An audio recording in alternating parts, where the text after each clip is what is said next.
በየቀኑ በጎዳና ላይ ሳንዱች የምትሸጠው ምስኪኗ ምግብ ሻጭና በዊልቸር ላይ ተቀምጦ ህይወት የሰለቸው ያ ሚሊዮነር ባለሀብት በአጋጣሚ የተገናኙበት ቅጽበት ከጀርባው የ25 ዓመታት ሚስጥር ይደብቃል ብሎ ማንም አላሰበም ነበር። ሁሉ ነገር የተጀመረው በአንድ ቀላል ሳንዱች ነበር። ነገር ግን መጨረሻው ፍርድ ቤት፣ ክህደትና የሞት አፋፍ ድረስ የሚጓዝ ሆነ። ይህ በአጋጣሚ የተገኘ እድል ሳይሆን በፍቅር ጽናትና በማይናወጥ እምነት የተገነባ ህይወት ነው። ነገር ግን ስኬት ሲመጣ ጠላቶችም አብረው ይመጣሉ። እናም በጥላቻ የተነሳው ያ ክፉ አጋር ባለሀብቱ ሊዮናርዶን የሳምባ ህመም ውስጥ ጥሎ ንግዱን ሊነጥቃቸው ሲሞክር ቆራጧ የጎዳና ምግብ ሻጭ ቢያትሪስ እንዴት ብቻዋን ልትከላከለው ቻለች? ከድህነት ወደ ታላቅ ክብር የተደረገውንና በብዙ ሚስጥሮች የተሞላውን ይህን አስገራሚ ጉዞ እስከ መጨረሻው ተከታተሉት። ሰላም ውድ ቤተሰቦቻችን እንደምን አላችሁ?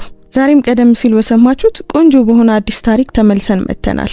ታሪኩን ከመጀመራችን በፊት ግን እስኪ ከየት ሆናችሁ እየተከታተላችሁ እንደሆነ ኮሜንት ላይ ጻፉልን። የሁላችሁንም መስማት እንፈልጋለን። ያላችሁበትን ሀገር ዓለም የከተማችሁን ስም ንገሩን። እንዲሁም አሁን ይሄንን ታሪክ እየሰማችሁ ባለበት ሰዓት በእናንተ ሀገር የሰዓት አቆጣጠር ስንት ሰዓት እንደሆነም ጻፉልን። እንደዚህ አይነት ታሪኮችን መስማት የሚያስደስታችሁ ከሆነ ሰብስክራይብ በማድረግ ቤተሰባችንን ተቀላቀሉ። በየቀኑ የምንለቃቸው አዳዲስ ታሪኮች እንዳያመልጧችሁ የደወል ምልክቱን ተጫኑ። አንዲት የደግነት ተግባር የሰውን ህይወት ትለውጣለች ብላችሁ የምታምኑ ከሆነ ላይክ አድርጋችሁ ጀምሩት። ምክንያቱም የእናንተ አንድ ላይክ ለቻናላችን እድገት ትልቅ ዋጋ አለው። አሁን በቀጥታ ወደ ታሪካችን እንመለስ። እሷ በኩባንያው በር ላይ ሳንዱቾችን ትሸጥ ነበር። ቢያትሪስ በየቀኑ በህይወት ለመቆየት እያንዳንዱን ዕቃ መሸጥ ለማያስፈልገው ሰው በሚያጋጥም ተስፋ የመቁረጥ ስሜት በሚንቀጠቀጡ እጆች የታሸገውን ሳንዱች ዘረጋችለት። እሱ ሌላ ማንም ሊያየው የማይችለውን ነገር እንደሚያይ ሁሉ ለረጅም ሰኮንዶች ትኩር ብሎ ተመለከታት። የአፍታ ሁሉንም ነገር እንደሚለውጠው ሳታስብ ተፈጥሯዊ ነው ጌታዬ በማለት በሹክሹክታ ተናገረች። 8 የብራዚል ሬል ያንን ዕለት ከጧቱ 4 ሰዓት ላይ ያዘጋጀችው በዕቃ የተሞላ ዳቦ ብቻ ሳይሆን ውድ ነገር እንደሆነ አድርጎ ሳንዱቹን በጥንቃቄ እንዴት እንደያዘው ተመለከተች። ሰውየው የአመታት ልምድን በሚገልጽ ለስላሳ እንቅስቃሴ የኪስ ቦርሳውን ከኮቱ ውስጠኛ ኪስ አወጣ እና እሷ የኪስ ቦርሳው ከጥሩ ቆዳ የተሰራ ቢሆንም በአጠቃቀም ያረጀ መሆኑን አስተዋለች። ይህም እንከን ከሌለው ልብሱና በእጅ አንጓው ላይ ከሚያንጸባርቀው የወርቅ ሰዓቱ ጋር የሚቃረን ነበር። እሱ የ50 ሪል የገንዘብ ኖት ዘረጋ እና የቢያትሪስ ልብ በፍጥነት መታ። ጌታዬ፣ እኔ ለዚህ የሚሆን መልስ የለኝም አለች በፍጥነት የገንዘብ ኖቱን ለመመለስ እየሞከረች። ነገር ግን እሱ የኮሰተረ ፊቱን ሙሉ በሙሉ በለወጠው ፈገግታ ራሱን ነቀነቀ። መልስ አያስፈልገውም። ለኔ ለምትሸጭልኝ ለሚቀጥሉት ሳንዱቾች እንደ ኢንቨስትመንት ቁጠሪው እና በድምጽ ውስጥ የሆነ ነገር ነበር፣ የተረጋገጠ እርግጠኝነት። ቢያትሪስ ያ የበጎ አድራጎት ስራ ሳይሆን ስም ልትሰጠው የማትችለው ሌላ ነገር መሆኑን እንድትገነዘብ ያደረጋት ነገር። እርግጠኛ ኖት ጌታዬ? ይህ በጣም ብዙ ገንዘብ ነው። ነገር ግን እሱ አስቀድሞ የኪስ ቦርሳውን እየከተተ ነበር። እርግጠኛ ነኝ። በነገራችን ላይ ስምሽ ማን ነው? ጥያቄው ቀጥተኛና ፍላጎት ባለው እይታ የታጀበ ነበር እና ቢያትሪስ ፊቷ ሲግል ተሰማት። ቢያትሪስ ቫስኮንሴሎስ እጁን ዘረጋ እና እሷ ስትጨብጠው በዊልቸር ላይ ቢሆንም ጠንካራና ሙቅ መሆኑን አስተዋለች። ሊዮናርዶ ፎንቴስ፣ አንቺን በማወቄ ደስ ብሎኛል ቢያትሪስ። ስሙ የታወቀ ይመስል ነበር። ነገር ግን የት እንደሰማችው ልታስታውሰው አልቻለችም። የሳንዱቹን ማሸጊያ እዚያው የእግር መንገድ ላይ ከፈተ እና ትልቅ ጉርሻን ጎረሰ። በሚያኝክበት ጊዜ አይኖቹ ላፍታ ተዘጉ እና ቢያትሪስ ውሳኔውን በመጠባበቅ ትንፋሿን አገደች። ልዩ ነው አለ በመጨረሻም አይኖቹን ከፍቶ ፈገግ እያለ። ይህን ማድረግ ከጀመርሽ ምን ያህል ጊዜ ሆነሽ ቢያትሪስ? ቢያትሪስ ውጥረት ውስጥ መሆናቸውን ያላስተዋለችውን ትከሻዎቿን አላላች። 6 ወር ገደማ ይሆናል። እናቴ ከታመመችና ከእንግዲህ በጽዳት ሰራተኝነት መስራት ካልቻለች በኋላ ነው የጀመርኩት። ታማኝነቱ በተፈጥሮ ይመጣ ነው። እሷ አብዛኛውን ጊዜ ከማታውቃቸው ሰዎች ጋር ከምትጠቀመው ማጣሪያ ውጪ በሊዮናርዶ ውስጥ እምነትን የሚያሳድር ነገር ነበር እና ሁሉንም ነገር ብቻሽን ነው የምታደርግ? ዝግጅቱን፣ ሽያጩን እሷ በራስ መነቅነቅ አረጋገጠች። ከጧቱ 10 ሰዓት እነሳለሁ ሁሉንም ነገር ቤት ውስጥ አዘጋጀዋለሁ። እናም ለመሸጥ እወጣለሁ። እዚህ ካሉኝ ቋሚ ቦታዎች አንዱ ነው። ሊዮናርዶ ሳንዱቹን ጨረሰ እና ከኪሱ ባወጣው መሐረብ እጆቹን አበሰ። የግል ጥያቄ ልጠይቅሽ እችላለሁ? ቢያትሪስ አመነታች፣ ግን ራሷን ነቀነቀች። በትልቅ መዋቅር ውስጥ ቋሚ ቦታ ኖሮሽ ስለማስፋፋት አስበሽ ታውቂያለሽ? ጥያቄው ሳትዘጋጅበት ያዛት። አዎ አስቤ ያውቃለሁ፣ ግን ኢንቨስት ለማድረግ ገንዘብ የለኝም። የቤት ኪራይና የእናቴን መድኃኒቶች እንኳን በግድ ነው የምከፍለው። ሊዮናርዶ ከበስተጀርባው ባለው ህንጻ ውስጥ የሚገቡትንና የሚወጡትን ሰራተኞች የመንገዱን እንቅስቃሴ እየተመለከተ ለጥቂት ሰኮንዶች ዝም አለ። ቢያትሪስ፣ እኔ አንድ ሐሳብ ላቀርብልሽ እችላለሁ፣ ግን ከዚያ በፊት አንድ ነገር ልነግርሽ ይገባል። የሱ ቃና ይበልጥ ቁም ነገረኛ ሆነ እና ሆዷ ውስጥ ቅዝቃዜ ተሰማት። እኔ የምሰራው በዚህ ህንጻ ውስጥ ነው፣ እንዲሁም የዚህ ኩባንያ ባለቤት ነኝ። ዓለም ላፍታ የቆመች መሰለች። ቢያትሪስ ከበስተጀርባ ወዳለው ግርማ ሞገስ ያለው ህንጻ ተመለከተች። ከዚያም ወደሱ ፊት ተመለሰች። ባለቤት ቃኑን በጭንቅ በሹክሹክታ ተናገረች። አብላጫ ባለ ድርሻ፣ እሱ አረመ እና በየቀኑ አንቺን እዚያ ይሻለሁ። ሁልጊዜም ጨዋና ፈገግ የምትይ፣ ሰዎች ችላ ሲሉሽ ወይም ባለጌ ሲሆኑብሽም እንኳን ፈገግታሽ የማይጠፋ ነሽ። ይህ ትኩረቴን ስቦታል። ቢያትሪስ እግሮቿ ሲብረከረኩ ተሰማት። በእነዚህ ሁሉ ወራት ውስጥ እሷ በሰውየው ኩባንያ በር ላይ ስትሸጥ ነበር እና ፈጽሞ አታውቅም ነበር። እኔ አላወቅኩም ነበር ጌታዬ። እያደናቀፍኩ ከሆነ ሌላ ቦታ መፈለግ እችላለሁ። አይ በፍጹም አለ ሊዮናርዶ። አንቺ ምንም አታደናቅፊም እና ለዚህ ነው ሐሳቡን ማቅረብ የፈለግኩት። ለ200 ሰራተኞች የሚያገለግል የውስጥ መመገቢያ አዳራሽ አለን። ምግቡ ውድና ከባድ ነው። ብዙ ሰው ያማርራል። አንዳንዶች ውጪ ለመብላት ይወጣሉ እና አንቺ እዚያ ውስጥ ጤናማ የምግብ ቦታ ብታቋቁሚስ? ቢያትሪስ አይኖቿን አፈጠጠች። ያ እውነት ለመሆን በጣም ጥሩ ነበር። እርስዎ ይህንን ነገር ለምን ለኔ እንደሚያደርጉልኝ አልገባኝም። ሊዮናርዶ ወንበሩ ላይ ተስተካክሎ ተቀመጠ እና እሷ ቃላቱን በጥንቃቄ እንደሚመርጥ አስተዋለች። ምክንያቱም እኔ እድል ማግኘት ማለት ምን ማለት እንደሆነ አውቃለሁ እና ምክንያቱም አንቺ ተሰጦና ቁርጠኝነት እንዳለሽ አይቻለሁ። እነዚህ ሁለት ነገሮች አንድ ላይ ብርቅ ናቸው። የቢያትሪስ ልብ በጣም በኃይል ይመታ ስለነበር እሱ ሊሰማው እንደሚችል እርግጠኛ ነበረች። ግን እኔ በማንኛውም ነገር ላይ ኢንቨስት ለማድረግ ገንዘብ የለኝም። ከኩባንያ ጋርም የመስራት ልምዱ የለኝም ጌታዬ ሊዮናርዶ። አይ ሊዮናርዶ ብቻ በይ አረማት። ያለ ጌታዬ። እና ስለ ኢንቨስትመንቱ እኔ በመዋቅሩ፣ በመሳሪያዎቹ፣ በቦታው እድሳት አግዝሻለሁ። አንቺ ደግሞ በስራሽና በምግብ አዘገጃጀትሽ ትሰሪያለሽ። አጋር እንሆናለን ማለት ነው። አጋር የሚለው ቃል በአይምሮዋ ውስጥ አስተጋባ። ከሚሊዮነር ጋር አጋር መሆን የማይቻል ህልም ይመስል ነበር። ማሰብ አለብኝ አለች ድምጿ እየተቆራረጠ። ከእናቴ ጋር መነጋገር አለብኝ። ሊዮናርዶ ፈገግ አለ። በእርግጥ በችኮላ ውሳኔ እንድትወስኝ አልፈልግም። ነገር ግን ከፈለግሽ ነገ ቦታውን ላሳይሽ እችላለሁ። በዚህ መንገድ እኔ እያቀረብኩ ስላለው ነገር የተሻለ ሐሳብ ሊኖርሽ ይችላል። ቢያትሪስ አሁንም ደንግጣ ራሷን ነቀነቀች። ሊዮናርዶ ከኪሱ ካርድ አውጥቶ ሰጣት። ቁጥሬ ይሄውልሽ፣ ስትወስኚ ደውይልኝ፣ ግን ብዙ አትዘግይሽ። ሰራተኞቼ ጥሩ ምግብ ያስፈልጋቸዋል እና እኔ ለማቅረብ የምተማመንበት ሰው ፈልጋለሁ። ወደ ህንጻው መግቢያ መንቀሳቀስ ጀመረ። ነገር ግን ቆም ብሎ ወደ ኋላ ተመለከተ እና ቢያትሪስ፣ ስለ ሳንዱቹ፣ ስለ ጨዋታው አመሰግናለሁ። ከኔ ጋር አንድ ነገር የማይፈልግ ሰው ካነጋገርኩ ረጅም ጊዜ ሆኖኝ ነበር። እሷ በሚሽከረከሩት በሮች መሃል ሲጠፋ ሰማችሁ። ቃላቶቹ በቢያትሪስ አይምሮ ውስጥ ያስተጋቡ ነበር። ወንበሩን ለመግፋት አንድ ሰራተኛ በፍጥነት ታየ እና እሷ ሁሉም የሚያሳዩትን አክብሮት አስተዋለች። በቀረው ከሰዓት በኋላ ቢያትሪስ በሽያጯ ላይ ማተኮር አልቻለችም። ወደ እያንዳንዱ ወደምትቀርበው ደንበኛ ማየት አልቻለችም። አይምሮዋ ዝም ብሎ ወደ ሊዮናርዶ ጋር ወደ ነበረው ጨዋታ ይመለስ ነበር። አጋር፣ ቃሉ እንግዳ፣ የማይቻል ይመስላል።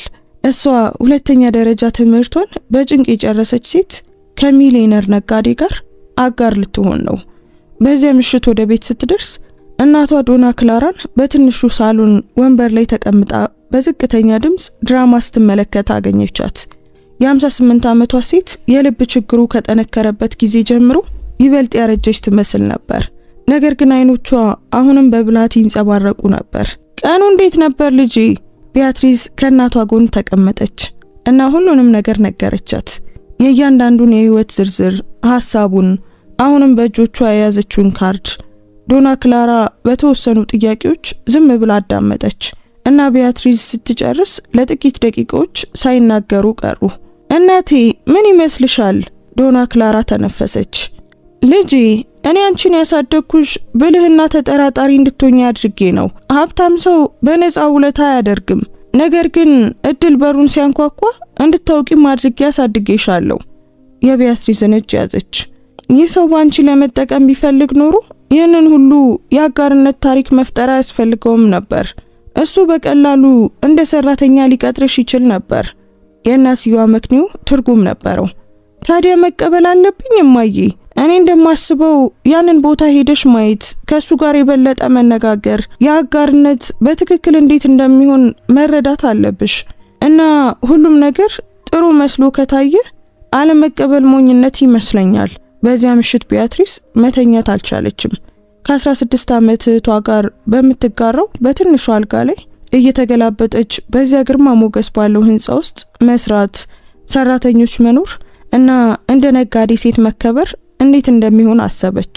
ነገር ግን ስለ አደጋዎቹም ታስብ ነበር እና ከተበላሽስ፣ ፍላጎቱን ማሟላት ባትችልስ እና ሁሉም ቅዠት ቢሆንስ? በማግስቱ ጧት በካርዱ ላይ ወዳለው ቁጥር ደወለች። ሊዮናርዶ በሁለተኛው ጥሪ መለሰ። ሊዮናርዶ ፎንቴስ፣ እንደምን አደርክ? የሳንዱቿ ቢያትሪስ ነኝ። የሱ ቃና ወዲያውኑ ተለወጠ፣ ይበልጥ ሞቅ ያለ ሆነ። ቢያትሪስ፣ ድምጽሽን በመስማቴ ደስ ብሎኛል። ቦታውን ለማየት ወስነሻል? አዎ እፈልጋለሁ። መቼ እንችላለን? ዛሬውኑ ከቻልሽ። ከሰዓት በኋላ 8 ሰዓት ላይ ቢሆንስ? ይበልጥ የተረጋጋ ሰዓት ነው። ቢያትሪስ ተስማማች እና ያላትን ምርጥ ልብስ እየመረጠች ጥያቄዎችን በጭንቅላቷ ውስጥ እየተለማመደች ጠዋቱን በጭንቀት አሳለፈች። ልክ በ8 ሰዓት ላይ እሷ በህንጻው መግቢያ ላይ ነበረች። ሁልጊዜም በጥርጣሬ የሚመለከታት የጥበቃ ሰራተኛ በዚህ ጊዜ በተጋነነ ጨዋነት አስተናገዳት። ሰላም ቢያትሪስ፣ ጌታዬ ሊዮናርዶ አስቀድሞ ነግሮኛል፣ መውጣት ይችላሉ። በሊፍት ውስጥ የራሷን ነጸብራቅ መስታወቱ ላይ ተመልክታ ጭንቀቷን ለመቆጣጠር ሞከረች። በ12ኛው ፎቅ ላይ በሮቹ ተከፈቱ እና ሊዮናርዶ ኮሪደሩ ላይ እየጠበቃት ነበር። ፈገግ ብሎ ሰዓት አክባሪ ነሽ፣ ያንን ወድጄዋለሁ። ከተማዋን ወደሚያሳይ ሰፊ ክፍል በኮሪደሩ መራት። በመጀመሪያ አንድ ነገር ላሳይሽ እፈልጋለሁ። ወደ መስኮቱ ጠቆመ። ያንን በታች በኩል ያለውን የእግር መንገድ ታየዋለሽ? ቢያትሪስ ተመለከተች እና በየቀኑ የምትቆምበትን ትክክለኛ ቦታ አየች። ከላይ ሆኜ አይሻለሁ፣ ለወራት ተመልክቼሻለሁ፣ በመጥፎ የማወቅ ጉጉት አይደለም ሲል በፍጥነት ለማብራራት ሞከረ። ነገር ግን ጽናትሽ ስለሚገርመኝ ነው። ዝናብ፣ ፀሐይ፣ ቅዝቃዜ፣ ግን አንቺ ሁልጊዜ እዚያው ነሽ። ሁልጊዜም ጨዋና ፈገግ የምትይ። ይህ ስለ ባህሪሽ ብዙ ነገር ይናገራል። ቢያትሪስ ፊቷ ሲቀላ ተሰማት። እኔ ስራዬን ብቻ ነው የምሰራው። አይ አይደለም፣ ከዚያ በላይ ነው የምታደርጊው። እያንዳንዱ ደንበኛ ልዩ እንደሆነ አድርገሽ ታስተናግቻለሽ። ገንዘብ ለሌለው ቅናሽ ስታደርጊ አይቼሻለሁ። መልስ ለረሳ ሰው ለመስጠት ስትሮጪም አይቻለሁ። ይህ ስራ ብቻ አይደለም፣ ጥሪ ነው። መመገቢያ አዳራሹ ወዳለበት ወደ 3ኛው ፎቅ ወረዱ። ጠረጴዛዎቹ የተበተኑበትና የምግብ ሽታ የሚወጣበት የራስ አገልግሎት ቦታ ያለው ሰፊ ቦታ ነበር። እዚህ ሊዮናርዶ ወደ አንድ ባዶ ጥግ ጠቆመ። ያንቺ ቦታ ይሆናል። የሚያስፈልግሽን ነገር በሙሉ ማዘጋጀት እንችላለን። ቢያትሪስ እንዴት እንደሚሆን እየገመተች በቦታው ተመላለሰች። በቀን ስንት ሰው እዚህ ምሳ ይበላል? ከ150 እስከ 200። ነገር ግን ምግቡ ከባድ ስለሆነ ብዙ ሰው ትቶ ማዘዣ ይጠይቃል ወይም ወደ ውጭ ለመብላት ይወጣል። በአንቺ ጤናማ አማራጭ እንቅስቃሴው ይጨምራል ብዬ አምናለሁ። ወደ ክፍሉ ተመለሱ እና ሊዮናርዶ ወረቀቶቹ ያሉበትን ፎልደር ከፈተ። ስለ ወጪዎቹና ስለ ክፍፍሉ ከአንቺ ጋር ግልጽ መሆን ፈልጋለሁ አላት። ዝርዝር ሰንጠረዦችን አሳያት። በቦታው ዝግጅትና መሳሪያዎች ላይ ወደ 50 ሺህ ገደማ ኢንቨስት አደርጋለሁ። አንቺ ምሳሌያዊ የቤት ኪራይ በወር 300 ሪል እንበል ትከፍያለሽ እና ከትርፉ 60% ላንቺ 40% ደግሞ ለኔ ይሆናል። ቢያትሪስ ልትጣነቅ ጥቂት ቀራት። 60% ለኔ? በየቀኑ የምትሰሪው ሜኖን የምትፈጥሪው ካስፈለገም ሰራተኞችን የምታሰለጥኚው አንቺ ነሽ። እኔ መጀመሪያ በገንዘቡና በቦታው ብቻ ነው የማግዘው። ስራው ያንቺ ነው። የሐሳቡ ልግስና እንደገና እንድትጠራጠር አደረጋት። ለምን የእርሶ በጣም ዝቅተኛ ሆነ? አንቺ ብዙ ኢንቨስት እያደረግሽ ስለሆነ ነው። ሊዮናርዶ ወንበሩ ላይ ተደገፈ እና ለመጀመሪያ ጊዜ በአይኖቹ ውስጥ ተጋላጭነትን አየ። ምክንያቱም ካደገዬ በኋላ በህይወቴ ውስጥ ብዙ ነገሮች ተለውጠዋል። ጓደኞቼን አጥቻለሁ፣ እጮኛዬንም አጥቻለሁ፣ በብዙ ሰዎች ላይ ያለኝን እምነት አጥቻለሁ። ነገር ግን በህይወት በጣም አስፈላጊ የሆነውን የተለየ ነገር አግኝቻለሁ። ቆም አለ። በእውነት የሚገባውን ሰው መርዳት እንደገና ጠቃሚ እንደሆንኩ እንዲሰማኝ ያደርገኛል። ሁሉም ነገር ስለ ገንዘብ ከመሆኑ በፊት ለምን መስራት እንደጀመርኩ ያስታውሰኛል። የሱ ቅንነት ቢያትሪስን በጥልቀት ነካት። ምን እንደተፈጠረ መጠየቅ እችላለሁ? ስለ አደጋው ሊዮናርዶ አመነታ። ከዚያም ነገራት። ከ2 ዓመት በፊት የመኪና አደጋ ነው። የሰከረ አሽከርካሪ። የአከርካሪ አጥንቴ ተጎድቷል። ለዛም በቋሚነት ዊልቸር መጠቀም አለብኝ። ያለ ማዘን እውነታዎቹን ብቻ ነገራት። ነገር ግን ቢያትሪስ ከተቆጣጠራቸው ቃላት በስተጀርባ ያለውን ህመም አስተዋለች እና እጮኛዬ አዲሱን እውነታ መቋቋም አልቻለችም። ከአደጋው ከ3 ወር በኋላ ተለያየን። ይህንን የተናገረበት ቅዝቃዜ አሁንም ክፍት የሆነ ቁስልን ይገልጥ ነበር። ቢያትሪስ እጁን ለመያዝ ለማጽናናት ፍላጎት ተሰማት። ቢሆንም ግን ራሷን ገታች። በጣም አዝናለሁ። አይ አትዘኚ። ከመጋባታችን በፊት በእውነቱ ማን እንደነበረች ማወቁ የተሻለ ነበር። ለጥቂት ደቂቆች በዝምታ ቆዩና ቢያትሪስ ምናልባት ጥቂቶች የሚያውቁትን የሊዮናርዶን ጎን እያየች እንደሆነ ተገነዘበች። ከስኬታማው ነጋዴ በስተጀርባ ያለው ተጋላጭ ሰው። ታዲያ ምን ትያለሽ? መሞከር ትፈልጊያለሽ ቢያትሪስ? ቢያትሪስ በጥልቀት ተነፈሰች። አዎ ፈልጋለሁ፣ ግን አንዳንድ ቅድመ ሁኔታዎች አሉኝ። ሊዮናርዶ ፈገግ አለ። በጣም ጥሩ። ሰዎች ቅድመ ሁኔታዎችን ሲያስቀምጡ እወዳለሁ። በቁም ነገር እያሰቡ መሆናቸውን ያሳየኛል። በመጀመሪያ ሁሉም ነገር በጽሁፍ እንዲሆን ፈልጋለሁ። ኮንትራት፣ መብቶች፣ ግዴታዎች፣ ሁሉም ነገር በግልጽነት። ሁለተኛ ባይሳካ ደግሞ ምንም ዕዳ እንደማይኖርብኝ ዋስትና ፈልጋለሁ። ሶስተኛ ደግሞ አንተን በማይጎዳ መልኩ በፈለኩ ጊዜ መውጣት እንድችል ፈልጋለሁ። ሊዮናርዶ እያንዳንዱን ነጥብ ያዘ። ሁሉም ቅድመ ሁኔታዎች ፍትሃዊ ነበሩ። ጠበቃዬ ዝርዝር ኮንትራት ያዘጋጃል። ሌላ ነገር አለ እንዴ? መቼ እንጀምራለን? እሱ በእድሳቱ ላይ ይወሰናል። ነገር ግን በ2 ወር ውስጥ እንጀምራለን። እስከዚያው ድረስ መንገድ ላይ መሸጥሽን ቀጥይ። ስለ አዳዲስ ጣዕሞች አስቢ። ምናልባትም የምግብ አዘገጃጀት መመሪያዎችን ሞክሪ። ቢያትሪስ እጇን ዘረጋች። እሺ፣ ስምምነት አለን። ሊዮናርዶ ፈገግ እያለ እጇን ጨበጠ። አጋርነት አለን። በሚቀጥሉት ሳምንታት የቢያትሪስ ህይወት ተገላበጠ። መንገድ ላይ መሸጧን ቀጠለች። ነገር ግን አሁን ስለ እድሳቱ፣ ስለ መሳሪያዎች ምርጫ፣ ስለ ሜኑ አወቃቀር በሚደረጉ ስብሰባዎች ላይ የምትሳተፍ ነበር። ሊዮናርዶ ሁል ጊዜ አስተያየቷን የሚጠይቅ፣ ሐሳቦችን የሚያከብርና በትኩረት የሚከታተል አጋር ሆኖ ታየ። አካውንታንቱና ጠበቃው እንድታውቅ የእያንዳንዱን የውል አንቀጽ እንድትረዳ አጥብቆ አሳሰበ። በተሟላ ሁኔታ የማትረጁን ማንኛውም ነገር እንድትፈርም አልፈልግም አላት። በዚህ ጊዜ ውስጥ በተፈጥሮ ተቀራረቡ። የሥራ ስብሰባዎች አንዳንድ ጊዜ ይረዝማሉ። ስለ ህይወት፣ ህልሞች፣ ፍርሃቶች ወደሚደረጉ ጨዋታዎች ይቀየሩ ነበር።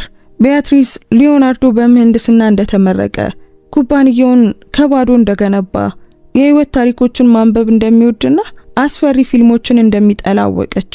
ሊዮናርዶ እሷ ለመስራት ስትል በሁለተኛው የሁለተኛ ደረጃ ትምህርት ዓመት ላይ ማቋረጧን፣ በስነ ምግብ ትምህርት ኮሌጅ የመግባት ህልም እንዳላት፣ የታመመች እናቷና የ16 ዓመት እህቷን እንደምትንከባከብ አወቀ።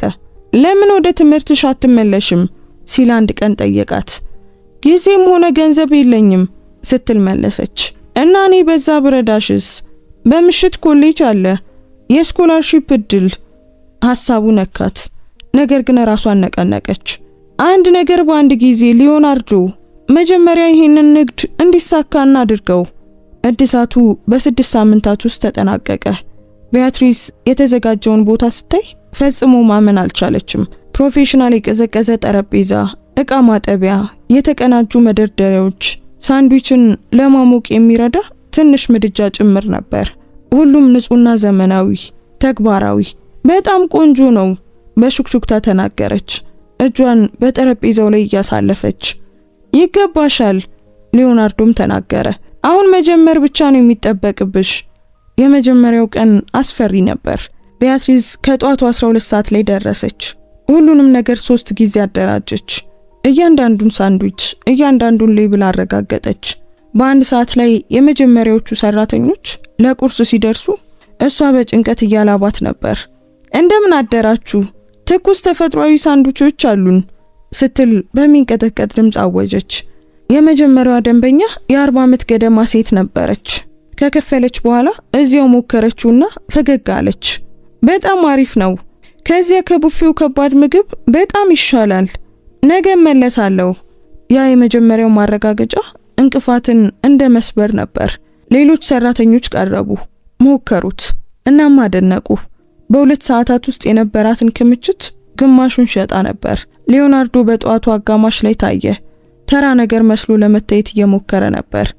ነገር ግን እሷ ውጤቱን በጉጉት እንደሚጠብቅ ሁሉ አስተዋለች። እንዴት እየሄደ ነው?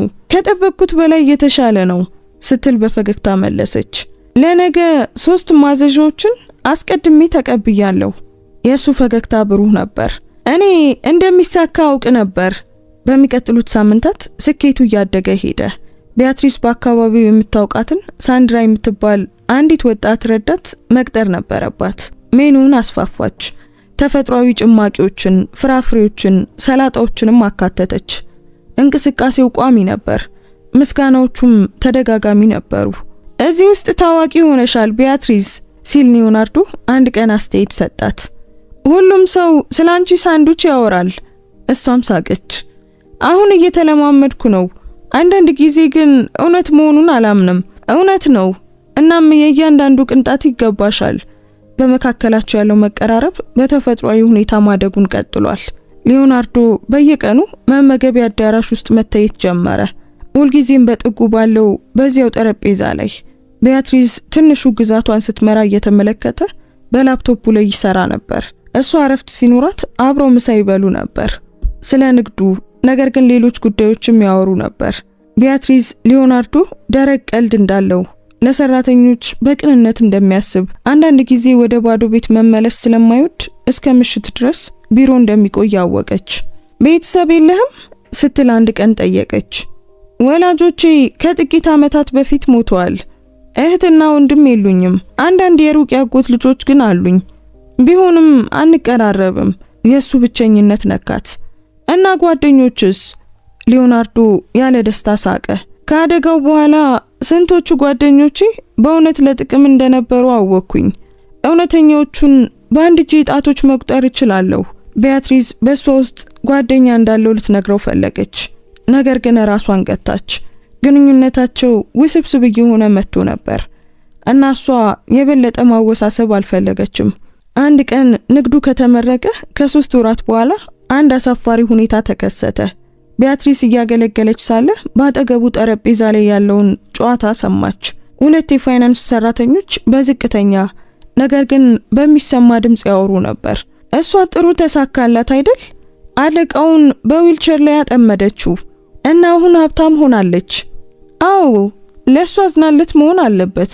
እንዲህ ያለ ሽባ ሰው ለመጠምዘዝ ቀላል ይሆናል። ቢያትሪስ ደሟ ሲፈላ ተሰማት። ግን ቢሆንም ራሷን ተቆጣጠረች። እንዳልሰማች በመምሰል መስራቷን ቀጠለች። ነገር ግን ቃላቱ እንደ ቢላዋ ይወጉ ነበር። ሊዮናርዶ ለምሳ ሲመጣ እሷ ዝምተኛና የራቀች ነበረች። የሆነ ነገር ተከስቷል እንዴ? አመነታች። ግን ቢሆንም ለመናገር ወሰነች። የሱ ፊት ሲዘጋ መንጋጋዎቹ ሲጠብቁ አየች። ማን ነው ይሄንን ነገር ያለው? አይ ምንም አይደለም እኮ ሊዮናርዶ፣ ዋናው ነገር ሰዎች እያወሩ መሆኑ ነው። እና አንቺ እነሱ በሚያወሩት ነገር ታምኛለሽ? ጥያቄው እሷ ካልጠበቀችው ህመም ጋር መጣ። በእርግጥ አላምንም፣ ግን ስለኛ እንዲህ ማሰባቸው ይረብሸኛል። ሊዮናርዶ ለጥቂት ሰኮንዶች ዝም አለ። ቢያትሪስ፣ ሁልጊዜም አንድ ጥሩ ነገር በብቃት ሊከሰት እንደሚችል ማመን የማይችሉ ሰዎች ይኖራሉ እና እነዚህ ሰዎች አንቺ በቀላሉ ብቁና የሚገባሽ የመሆንሽን እድል ትተው በሴራ በጥቅምና በማንኛውም ነገር ማመንን ይመርጣሉ። የእሱ ቃላት በጥቂቱ አረጋጓት።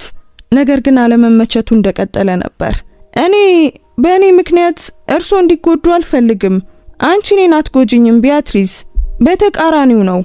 የእሱ ቃና ለስላሳ ነበር፣ እሷ ልትገልጸው በማትችለው ነገር የተሞላ።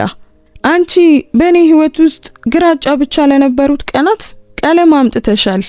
የእምነት ኑዛዜው ባልተባሉ ትርጉሞች ተሞልቶ በመካከላቸው አየር ላይ ተንጠልጥሎ ቀረ። ቢያትሪስ ልቧ በፍጥነት ሲመታ ተሰማት፣ ግን እንዴት እንደምትመልስ አላወቀችም። የሌሎች ሰራተኞች መምጣት ያንን አፍታ ሰበረው። ነገር ግን የሆነ ነገር ተለውጦ ነበር። በሚቀጥሉት ሳምንታት በመካከላቸው ያለው ውጥረት አደገ።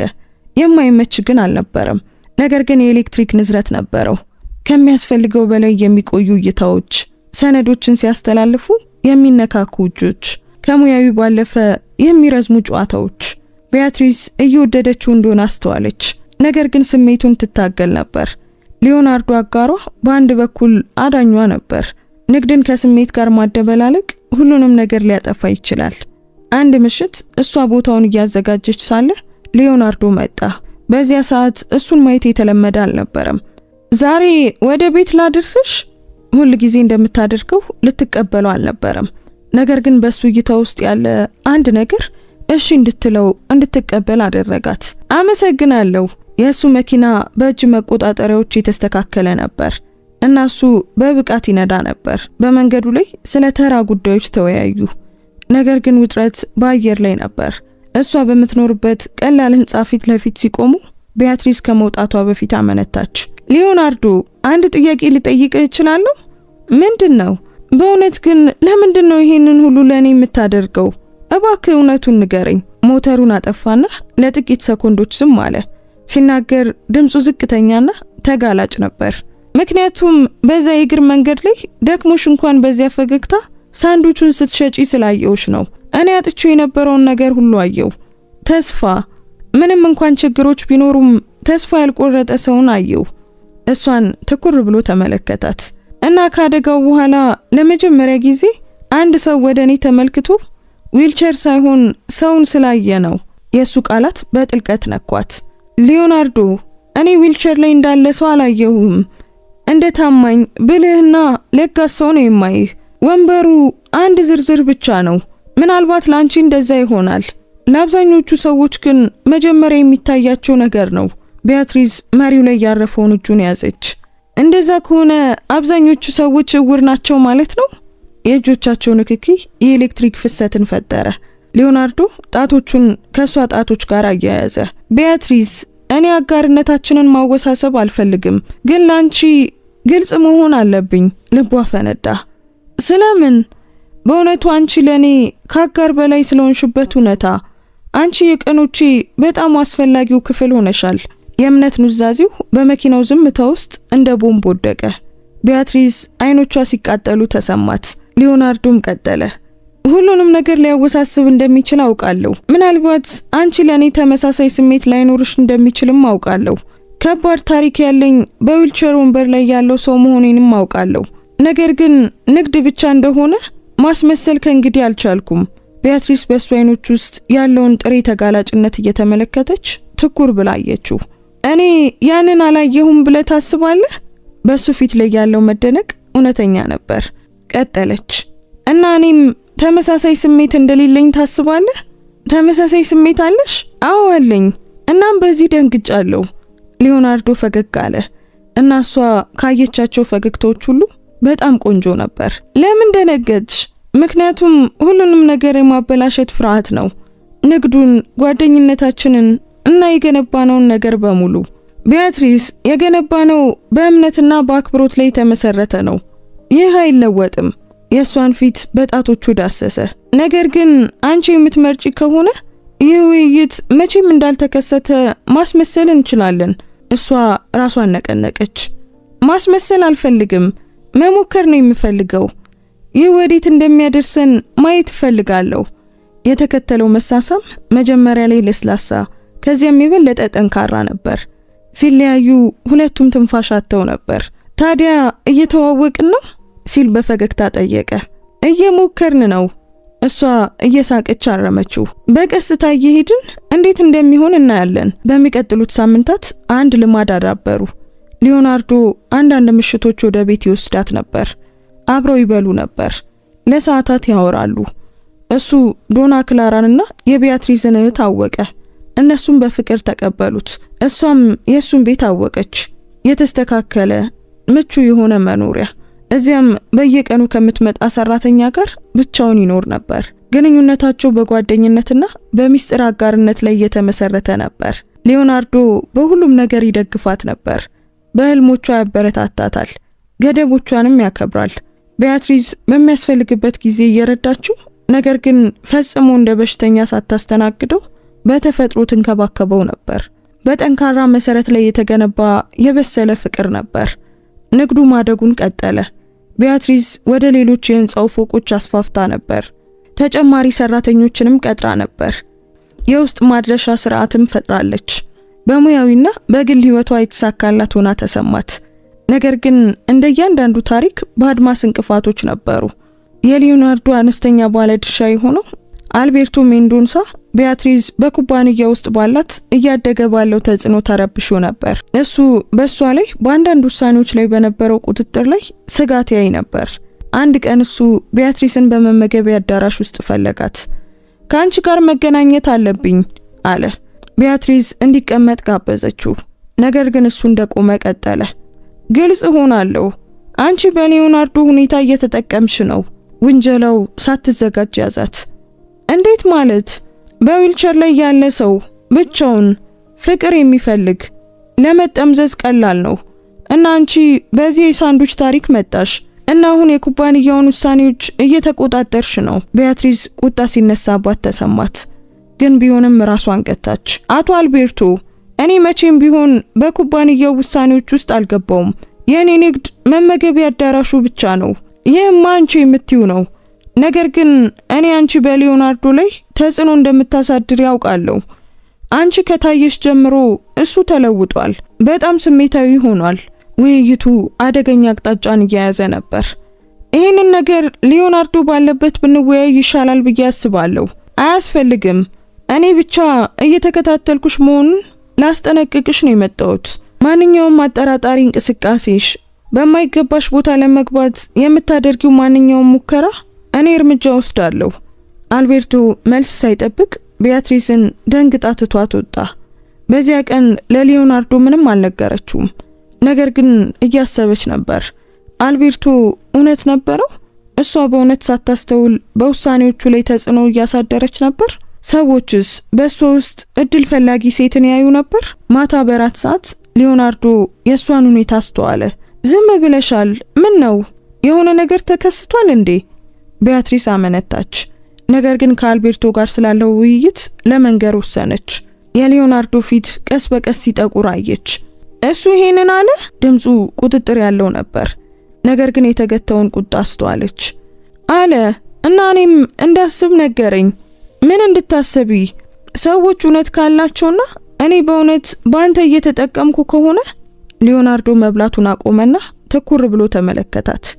ቢያትሪዝ ወደ እኔ ተመልከቺ። አይኖቿን አነሳች። አንቺ እኔን የራሴን ውሳኔዎች ማድረግ የማልችል ደካማ ሰው አድርገሽ ታስቢያለሽ ማለት ነው? አይ አይደለም።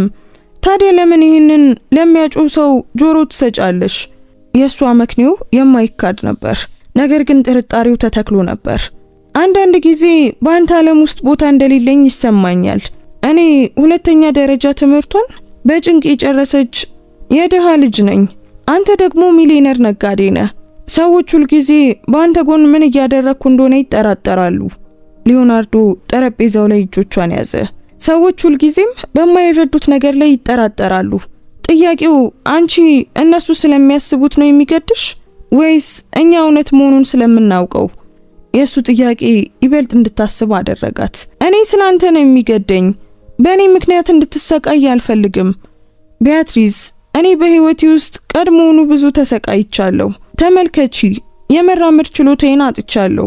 የምወዳቸውን ሰዎች አጥቻለሁ። በብዙ ሰዎች ላይ ያለኝን እምነት አጥቻለሁ። ነገር ግን ከአንቺ ጋር ለዘላለም አጣሁት ብዬ ያሰብኩትን ነገር አግኝቻለሁ። ደስተኛ የመሆን ችሎታ። አይኖቹ በስሜት ያበሩ ነበር። ይህ አልቤርቶ ወይም ሌላ ማንኛውንም ሰው የሚረብሸው ከሆነ የራሳቸው ጉዳይ ነው። እኔ በሌሎች አስተያየት ምክንያት ከደስታዬ አልወርድም። የሱ ቃላት በጥልቀት ነካት፣ ነገር ግን አስፈራራት። ለሱ ያለው የስሜቱ ጥንካሬ ግልጽ ነበር እና ይህንን ለመሸከም ዝግጁ መሆኗን የማታውቀውን ኃላፊነት አመጣባት። በሚቀጥሉት ቀናት አልቤርቶ በእሷ ላይ ያለውን ዘመቻ አጠናከረ። በሰራተኞች መካከል ወሬዎችን አሰራጨ። አንዳንድ የሊዮናርዶ ውሳኔዎችን በይፋ ጠየቀ። ኩባንያው በውጭ ተጽዕኖች ምክንያት በጥሩ ሁኔታ እየተመራ እንዳልሆነ አመለከተ። አልቤርቶ የኩባንያውን አቅጣጫ ለመወያየት ከሌሎቹ አነስተኛ ባለድርሻዎች ጋር ስብሰባ ሲጠራ ሁኔታው ገደቡ ላይ ደረሰ። ሊዮናርዶ ሳይዘጋጅበት ተያዘ፣ ነገር ግን ተገኘ። ስብሰባው ውጥረት የበዛበት ነበር። አልቤርቶ በምርታማነት ላይ ማሽቆልቆልንና በትርፍ ወጪዎች ላይ መጨመርን ያሳያሉ የተባሉ ቁጥሮችን አቀረበ። ሁሉም ነገር የጀመረው የተወሰኑ ሰዎች በፕሬዝዳንቱ ውሳኔዎች ላይ የማይገባ ተጽዕኖን ሲያገኙ ነው አለ፣ በቀጥታ ወደ ሊዮናርዶ እየተመለከተ። ሙሉ ኦዲት እንዲደረግና አንዳንድ የውስጥ አጋርነቶች እንዲገመገሙ እየጠቆምኩ ነው። ጥቃቱ በቀጥታ ወደ ቢያትሪስ ንግድ ነበር። ሊዮናርዶ በዝግጅቱ በሙሉ ተረጋግቶ ቆየ። ነገር ግን ለመናገር የሱ ተራ ሲደርስ ድምፁ ጠንካራና ስለታም ነበር። አልቤርቶ፣ የምታቀርበው የተለየ ወንጀላ ካለ አቅርብ። የመጥፎ አስተዳደር ማስረጃዎች ካሉ አሳይ። ነገር ግን እዚህ በድርጅት ስጋት በተሸፈኑ ጥርጣሬዎችና የግል ጥቃቶች አትምጣ። በክፍል ውስጥ ያለው ውጥረት የሚጨበጥ ነበር። ሌሎች አጋሮች ባልተመቸ ሁኔታ እርስ በርሳቸው ተያዩ። ስለ እኔ ኩባንያ የወደፊት ሁኔታ ነው የምጨነቀው፣ አልቤርቶ መለሰ። እኛ ሁላችንም መሆን አለብን ብዬ አስባለሁ። ኩባንያው መቼም ቢሆን ከዚህ የተሻለ ሆኖ አያውቅም አልቤርቶ፣ ሊዮናርዶ መለሰለት። የኛ ቁጥሮች ባለፉት 3 ዓመታት ውስጥ ምርጦቹ ናቸው። ምርታማነት ጨምሯል። የሰራተኞች እርካታም ተሻሽሏል። የሥራ ማስኬጃ ወጪዎች ቀንሷል። ከኔ ጋር ወይም በህይወቴ ውስጥ እንዲኖሩ ከምመርጣቸው ሰዎች ጋር የግል ችግሮች ካሉብ ይህንን ከኔ ጋር በአካል ፍታው። ኩባንያውን ለብስጭቶች መድረክ አታድርገው። ቀጥተኛው ግጭት አልቤርቶን ሳይዘጋጅበት ያዘው። የሁኔታውን ቁጥጥር ወደ ራሱ ለመመለስ ሞከረ። ነገር ግን ሌሎች አጋሮች የሱን ቁጥሮች፣ የሱን ዓላማዎች መጠራጠር ጀመሩ። ስብሰባው ምንም ውሳኔ ሳይወሰን ተጠናቀቀ። ነገር ግን አልቤርቶ ያገኘዋል ብሎ ያሰበውን ድጋፍ እንዳጣ ግልጽ ሆነለት። ሊዮናርዶ ሁሉንም ነገር ለቢያትሪስ ነገራት። አዝና ነበር። ይሄ ሁሉ የኔ ጥፋት ነው። እኔ ችግሮችን ወደ ኩባንያው አመጣው። አይ አንቺ ምንም አይነት ችግር አላመጣሽም መለሰላት። አልቤርቶ ሁልጊዜም እንዲህ ነበር። እሱ ሁልጊዜም ሰዎችን ለመቆጣጠር ይሞክራል። ልዩነቱ አሁን ለብስጭቶቹ የሚወጣበት ኢላማን ማግኘቱ ብቻ ነው። ምንም እንኳን የሊዮናርዶ የማጽናኛ ቃላት ቢኖሩም ቢያትሪስ ችግር እየፈጠረች እንደሆነ ካለው ስሜት ፈጽሞ መውጣት አልቻለችም። ሁኔታው ግንኙነቱን መቀጠል ዋጋ እንዳለው እሷ ብትርቅም እንኳን ለሁሉም የተሻለ እንደማይሆን እንድታስብ አደረጋት። ከግጭቱ ከ1 ሳምንት በኋላ አልቤርቶ የመጨረሻውን ጨዋታ አደረገ። እሱ ቢያትሪስ በንግድ ህንጻ ውስጥ ለመስራት የሚያስፈልጓት ፈቃዶች በሙሉ እንደሌሏት ደርሶበት የጤና ቁጥጥርን ለድንገተኛ ፍተሻ አነሳሳ። ፍተሻው በከፍተኛ እንቅስቃሴ ቀን ደረሰ። 3 ጥብቅ ተቆጣጣሪዎች የቢያትሪስን ቦታ እያንዳንዱን ጥግ መረመሩ፣ ሰነዶችን አረጋገጡ፣ ሙቀትን ለኩ፣ ናሙናዎችን ሰበሰቡ። ምንም እንኳን የምግቡን ጥራት ባይጎዱም ከባድ ቅጣቶችን ለመጣልና ጊዜያዊ መዘጋትን ለማስፈራራት በቂ የሆኑ ትናንሽ ጉድለቶችን አገኙ። ቢያትሪስ ተስፋ ቆረጠች። ያላት ቁጠባ ሁሉ ቅጣቶቹን ለመክፈል በቂ አልነበረም እና ንግዱ የመዘጋቱ እድሉ ያስፈራት ነበር። ሊዮናርዶ ሲያውቅ የሱ ምላሽ ወዲያውኑ ነበር። ይሄንን እኔ ፈተዋለሁ። እንዴት? የማውቃቸው ሰዎች አሉ። ከሚያስፈልገው ሰው ጋር እነጋገራለሁ። አንቺ አትጨነቂ እሺ። ሊዮናርዶ፣ በእኔ ምክንያት ተጽዕኖውን እንድትጠቀም አልፈልግም። ይህ ለአልቤርቶ የበለጠ ጥይት ብቻ ይሰጧል።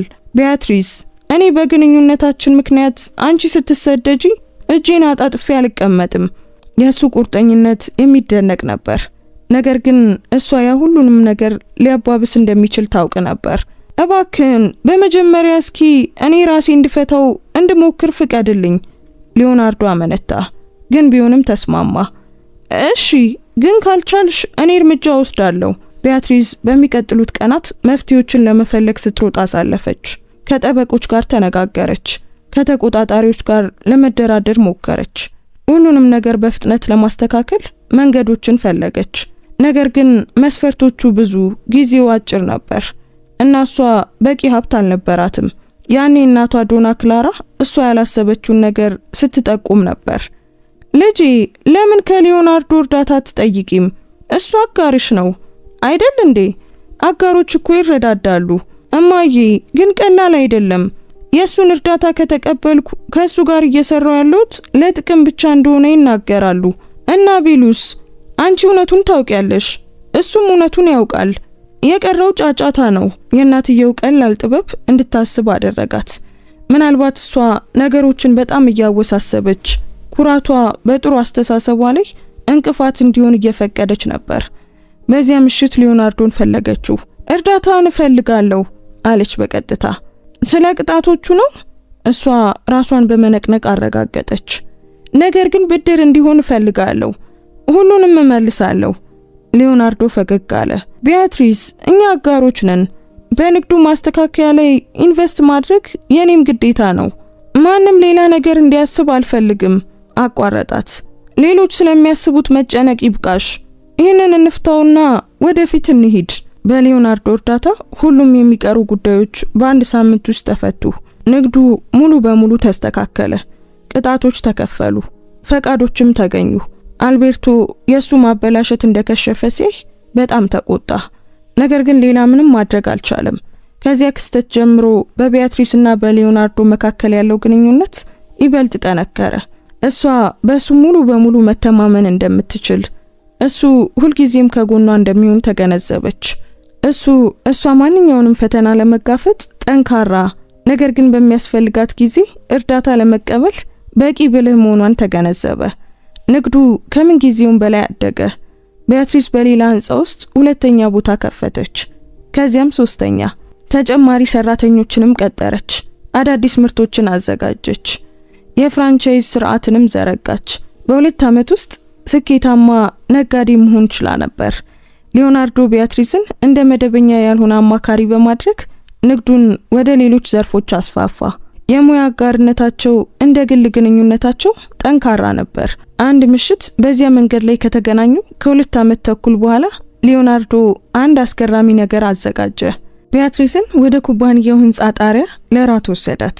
ቦታው ወደ ተንጠልጣይ የአትክልት ስፍራ ተቀይሮ ነበር። ስፍራው በሻማና በአበቦች አጊጦ የጥንዶች ጠረጴዛ በጥንቃቄ ተዘጋጅቶ ነበር። ይሄ ሁሉ ምንድን ነው ስትል በመገረም ጠየቀች። በዓል ነው ሲል መለሰላት። የ2 ዓመት ተኩል የምስረታ በዓላችን እና ልጠይቅሽ የሚገባ አንድ ጥያቄ አለ። ሊዮናርዶ ከኪሱ ትንሽ ሳጥን ሲያወጣ የቢያትሪስ ልብ በፍጥነት መምታት ጀመረ። ቢያትሪስ፣ እነዚህ በህይወቴ ውስጥ በጣም ደስተኛ የነበርኩባቸው ዓመታት ናቸው። የመኖርን፣ የማለምን እና ስለ ወደፊቱ የማመንን ፍላጎት መለስሽልኝ። ሳጥኑን ከፈተው። ቀላልና ውብ የሆነ ቀለበት ታየ። ታገብኛለሽ ቢያትሪስ? ወዲያውኑ ከዓይኖቿ እንባ ፈሰሰ። ሊዮናርዶ፣ ግንኙነታችንን የሚጠራጠሩ ሰዎች ሁልጊዜም እንደማይጠፉ አውቃለሁ። ነገር ግን አንድ ሰው መውደድ ይቻላል ብዬ ካሰብኩት በላይ እንደምወድህና የቀረውን ህይወቴን በሙሉ በአንተ አጠገብ ማሳለፍ እንደምፈልግም አውቃለሁ። ቢያትሪስ ህይወቷን ሙሉ በሙሉ የለወጠውን ከእግር መንገድ ላይ ያነሳትን እሷ ራሷ በራሷ ላይ ጥርጣሬ በነበረባት ጊዜ በእሷ ላይ ያመነውን ጠንካራና ቁርጠኛ ስለሆነች ብቻ የወደዳትን ሰው ትኩር ብላ ተመለከተችው። እናም አዎ አገባሃለሁ ስትል በሹክሹክታ መለሰች። ከዚያም ድምጿን ከፍ አድርጋ ደገመችው። እሺ እቀበለዋለሁ፣ አገባሃለሁ ሊዮናርዶ። ሊዮናርዶ በስሜት በሚንቀጠቀጡ እጆቹ ቀለበቱን ጣቷ ላይ ያደረገላት። ቀጥሎ የተከተለው መሳም በብዙ ተስፋዎችና አብረው በሚገነቡት የወደፊት ህይወት የተሞላ ነበር። ሲለያዩ ቢያትሪስ በጣቷ ላይ ወደሚያበራው ቀለበት በመቀጠልም ወደ ሊዮናርዶ ብሩህ ፊት ተመለከተች። በዚህ ሁሉ ውስጥ በጣም አስደናቂው ነገር ምን እንደሆነ ታውቃለህ? ስትል ጠየቀችው። ምንድነው? ሁሉም ነገር የጀመረው በ8 የብራዚል ሪያል ሳንድዊች ነው እና ከኔ ጋር አብሮ ለማለም ድፍረት በነበረው ሰው። ሊዮናርዶ እየሳቀ ወደ ራሱ ይበልጥ አስጠጋት። አሁን ደግሞ ማለማችንን ለመቀጠል ሙሉ ህይወት አለን። ለሰዓታት እዚያው ተቃቅፈው ከእግራቸው በታች የምትታየውን ከተማ እየተመለከቱ የወደፊት ህይወታቸውን አቀዱ። በመጨረሻም ለመውረድ ሲወስኑ እኩለ ሌሊት አልፎ ነበር። በሊፍቱ ውስጥ ሊዮናርዶ እጇን ይዞ በፈገግታ እንዲህ አላት። አሁን እኔን ለማግባት ከተስማማሽ እነዚህን ሁሉ ዓመታት የደበቅኩትን አንድ ሚስጥር ልንገርሽ። ቢያትሪስ ልቧ ሲፈጥን ተሰማት። ነገር ግን መልስ ከመስጠቷ በፊት ሊዮናርዶ በዝቅተኛና እምብዛም በማይታይ እውነተኛነት ቀጠለ። ያ የመጀመሪያ ቀን አጋጣሚ አልነበረም ቢያትሪስ። እኔ ከመስኮቴ ለሳምንታት እከታተልሽ ነበር። እያንዳንዱን ሰው እንዴት በደግነት እንደምታስተናግጂ አይሽ ነበር እና በአንድ የተወሰነ ቀን ለአንድ የጎዳና ተዳዳሪ ሳንድዊች ስትሰጪ አየውሽ። ምንም እንኳን አንቺ ራስሽ አነስተኛ ገንዘብ ቢኖርሽም በዚያ ቅጽበት ከዚያ ደግነት በስተጀርባ ያለችውን ሴት ማወቅ እንዳለብኝ ወሰንኩ። ይህ መገለጥ ለጥቂት ሰኮንዶች ንግግር አሳጣት። ታዲያ መገናኘታችንን አቅደኸው ነበር ማለት ነው? አንቺን ለማወቅ አቅጄ ነበር፣ ግን ከዚያ በኋላ የመጣው ነገር ሁሉ፣ አጋርነቱ፣ ፍቅሩ፣ ህይወታችን፣ ሁሉም እውነተኛ ነበር። በየቀኑ የተገነባ ነበር። ሊዮናርዶ እጆቿን አጥብቆ ያዛቸው።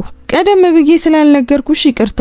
እንግዳ ነገር ሆኖ እንዳይታይብሽ፣ በስሜቴ ላይ ጥርጣሬ እንዳያድርብሽ ፈርቼ ነው። ቢያትሪስ በመገረምና በፍቅር ስሜት ተሞልታ በቀስታ ሳመችው። ይህ አንድ ሰው ለኔ ያደረገው ነገር ሁሉ በጣም የፍቅርና የሚያስፈራ ነው። ሌላ ሚስጥር እንደሌለ ግን ቃል ትገባለህ? ቃል እገባለሁ። ከእንግዲህ በእኔና ባንቺ መሃል ሙሉ ግልጽነት ይኖራል።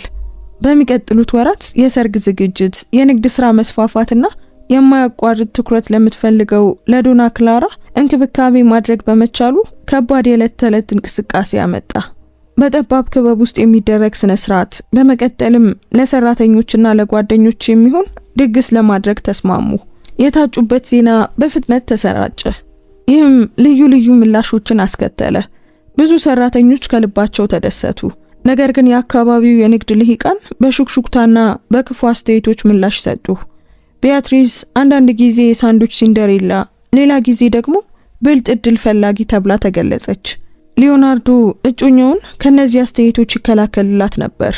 እሷ በደስታ እንደማትቀበል የሚያውቅባቸውን ግብዣዎች ውድቅ በማድረግና በአደባባይ በኩራት ባጠገቧ ይታይ ነበር። አልቤርቶ ሜንዶንሳ ግን ተስፋ አልቆረጠም ነበር። ኩራቱ ተጎድቶና የነበረውን ቁጥጥር ሙሉ በሙሉ የማጣት ፍርሃት ስላደረበት ይበልጥ የተራቀቀ ሴራ ማዘጋጀት ጀመረ። የመመገቢያ አዳራሹን እያንዳንዱን ሳንቲም ለመመርመር የተዛባ የውጭ ኦዲት ቀጠረ እና በሊዮናርዶ ላይ ጥርጣሬ እንዲያድርባቸው ለማድረግ በጥቂት ባለድርሻ አካላት መካከል ወሬዎችን ዘራ። ሊዮናርዶ በአይምሮ የተረጋጋ እንዳልሆነና በፍቅር እንደታወረ ገለጸ። የአቅርቦት ውሎቻችንን እየጠየቁ ነው ሲል ሊዮናርዶ አንድ ምሽት በግልጽ ተጨንቆ ተናገረ። ለኦርጋኒክ አምራች ከገበያ በላይ እየከፈልን እንደሆነ ይናገራሉ። ነገር ግን እኮ እኛ እያንዳንዱ ደረሰኝ አለን፣ እያንዳንዱ ማረጋገጫ አለን ስትል ቢያትሪስ ትከሻውን እያሸሽ ተከራከረች። አልቤርቶ ቁጥሮችን እያዛባ ነው። እኛ የምናውቃቸውን ሰዎች ለመጥቀም ኩባንያውን እየጎዳን እንደሆነ የሚያሳዩ ሪፖርቶችን እያቀረበ ነው። አንዳንድ አማካሪዎች ማመን ጀምረዋል። ምንም የማድረግ አቅም ማጣት ስሜቱ አስጨናቂ ነበር። ነገር ግን ቢያትሪስ ተስፋ አልቆረጠችም። ከሳንድራ ጋር የሂሳብ ቃላትን እየተማረችና ሚዛኖችን እየፈታች ሌሊቶችን በሂሳብ መዛግብት ላይ ያሳለፈች። በአንድ ጎ ከሰዓት የድሮ ሪፖርቶችን ከአሁን ጋር ስታነጻጽር አንድ አጠራጣሪ ነገር አገኘች። ሊዮናርዶ ይህንን ተመልከት። ከጠዋቱ 3 ሰዓት ላይ ወረቀቶቹን በእጇ ይዛ ቀሰቀሰችው። ይህ ሜኑቴክ የተባለ ኩባንያ እኔ ከመረከቤ በፊት ከመመገቢያ አዳራሹ በየወሩ 12000 የብራዚል ሪያል ይቀበል ነበር። እኔ ከሰረስኩት በኋላም ቢሆን ለ3 ወራት መቀበሉን ቀጥሏል። ከነሱ ማንንም አይቼ አላውቅም። ነገር ግን ውሉ ያለኔ ፊርማ በራሱ ታድሷል። ሊዮናርዶ ሰነዶቹን መረመረ። ፊቱ ከድካም ወደ ቁጥጥር የሚደረግበት ቁጣ ተቀየረ። ማኑቴክ የአልቤርቶ አማች ኩባንያ ነው። ይህንን ኩባንያ ወደ ሌሎች ዘርፎች ለማስገባት ሞክሮ ሊዮናርዶ ውድቅ አድርጎት ነበር። ነገር ግን ከአደጋው እያገገመ በነበረበት ጊዜ በመመገቢያ አዳራሽ ውስጥ ሰርጎ መግባት ችሏል። ይህ የሚያስፈልጋቸው ማረጋገጫ ነበር። ነገር ግን ሊጠቀሙበት ከመቻላቸው በፊት እጣ ፋንታ ጨካኝ ጨዋታን ተጫወተች። በሚቀጥለው ጧት አልቤርቶን ለመጋፈጥ እየተዘጋጀ ሳለ ሊዮናርዶ በደረቱ ላይ ከፍተኛ ህመም ተሰማው። ትንፋሽ አጥቶ ወደቀ። አምቡላንስ በፍጥነት ደረሰ። ነገር ግን ምርመራው አስፈሪ ነበር። የሳምባ ህመም በጭንቀትና ባለመንቀሳቀስ ምክንያት የመጣ ችግር ሲሆን በጽኑ ሕክምና አይሲዩ ክፍል ውስጥ እንዲቆይ ተደረገ። የቢያትሪስ ዓለም ፈረሰ። በሆስፒታሉ ኮሪደሮች ውስጥ ብቻዋን ሆና የንቀት እይታዎችን ተጋፈጠች። አልቤርቶ ከጠበቆችና ከፍርድ ቤት ትዕዛዝ ጋር ሲመጣ ሁኔታው ይበልጥ ተባባሰ። አዝናለሁ ውዴ አላት በሐሰት አዘኔታ። ነገር ግን ሊዮናርዶ አቅም ስለሌለውና እናንተ በሕግ ስላልተጋባችሁ ምክር ቤቱ እኔን ጊዜያዊ አሳዳጊ አድርጎ መርጦኛል። እዚህ ምንም መብት የለሽም።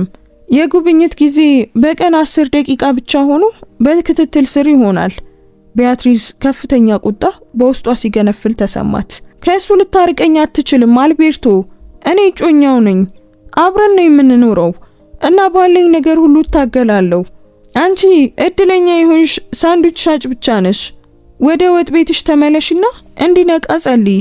ምክንያቱም ከሞተ ባዶ እጅሽን ነው የምትወጪው። ነገር ግን አልቤርቶ ቢያትሪስ የገነባችውን የታማኝነት መረብ አቅልሎ አይቶት ነበር።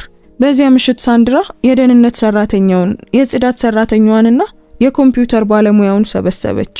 ማስረጃዎች ያስፈልጉኛል አለቻቸው። አልቤርቶ ኩባንያውን ለዓመታት ሲሰርቅ እንደነበር አውቃለሁ። እሱ ማሽኖቹን ከመንቀሉ በፊት ወይም ገንዘቡን ይዞ ከመጥፋቱ በፊት ይህንን እንድታረጋግጡልኝ እንድትረዱኝ እፈልጋለሁ። ይህ አደገኛ ሊያውም ራስን የማጥፋት ያህል ነገር ግን ሁሉም ለሊዮናርዶ ወይም ለቢያትሪስ የምስጋና ዕዳ ነበረባቸው። በዚያ ሌሊት የንግድ ህንፃው የዝምታ ክዋኔ መድረስ ሆነ።